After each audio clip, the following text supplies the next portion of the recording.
Hey, it's King Kaiju here, and we finally got word that there have been some test screenings for Aquaman 2 that were most interesting, plus word on what Jason Mamoa may be doing in the DCU future and why it may not be something to get excited about. Stay tuned for that.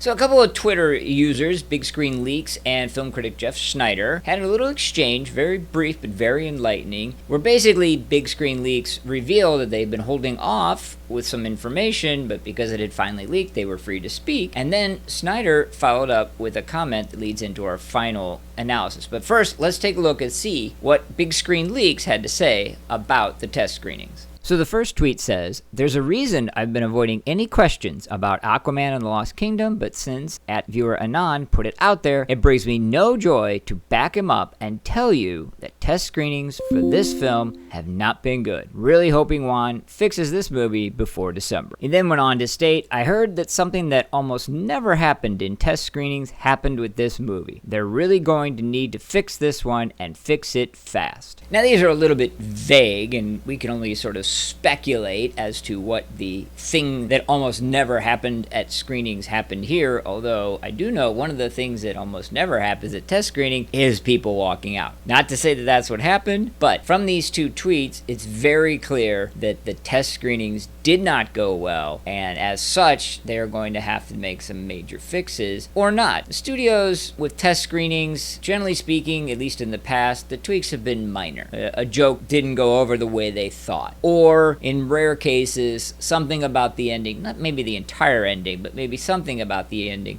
just didn't resonate with the audience and it's easily removed or replaced. But it's only in sort of the modern era, so to speak, that we get reports of massive reshoots occurring after test screenings because, again, studios have no balls. They're not willing to just put out a good product and stand by it. They have to go and cater to the whims of the fickle and change multiple times in multiple ways such that what you get in the end is just a mismatch of different ideas. So I really hope they don't go to that road this way, but we'll have to see. Now, Schneider did follow up, though, with what is going to lead us into the next observation. So, in a follow-up to Big Screen Leaks post, Schneider says, "I hear it's terrible, and that's why Momoa is going to be Lobo going forward. But they can't say that yet, because then it would be a lame duck, and DC is hoping to wring another $1 billion out of the box office. First one was awful too, so not a huge surprise." Putting a little of his own opinion into that tweet regarding the quality of Aquaman he does have a point that the studio will definitely try to squeeze as much money out of this as they can. They want to make money. That's a no-brainer and shouldn't be anything that they're faulted for. Going back and changing everything based on test screening is, nonetheless, what he first said is the more important part. And basically, that Jason Mamoa was moving away from Aquaman 2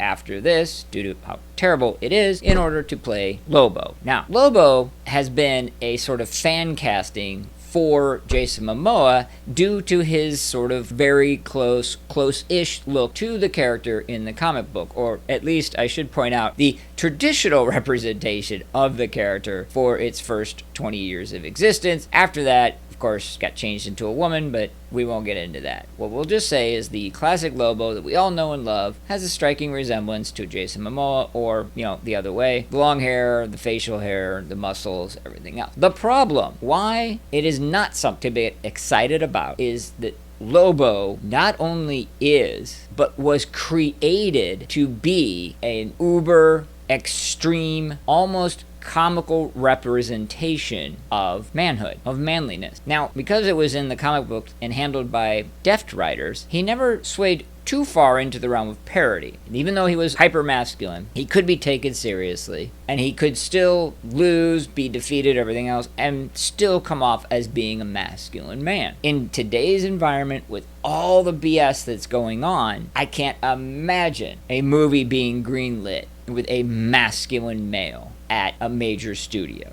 Now, maybe Warner Brothers is not as far gone down the road as Marvel is. Obviously, this would never happen at Marvel. But even they are in some kind of a weird limbo thing where they just aren't willing to stay opposite this woke bullshit culture. You have, or had, the most masculine Superman you could in Henry Cavill, and you pushed him aside. Now, yes, obviously, an argument can be made, hey, we're looking for somebody to carry out the next 10 years, and mid-50s Superman, Henry Cavill may not work. That's fine. But at the very least, you could capitalize on this, give him a nice send-off, have him patch the torch. You got the whole multiverse thing. He goes to save the universe in one. Younger Superman comes through. I mean, it's all very easy. It's all been done in the comic book. This is not difficult. But instead, just push to the side. So, don't know, again, if it's because they weren't willing to do the masculine man Superman. But a Lobo film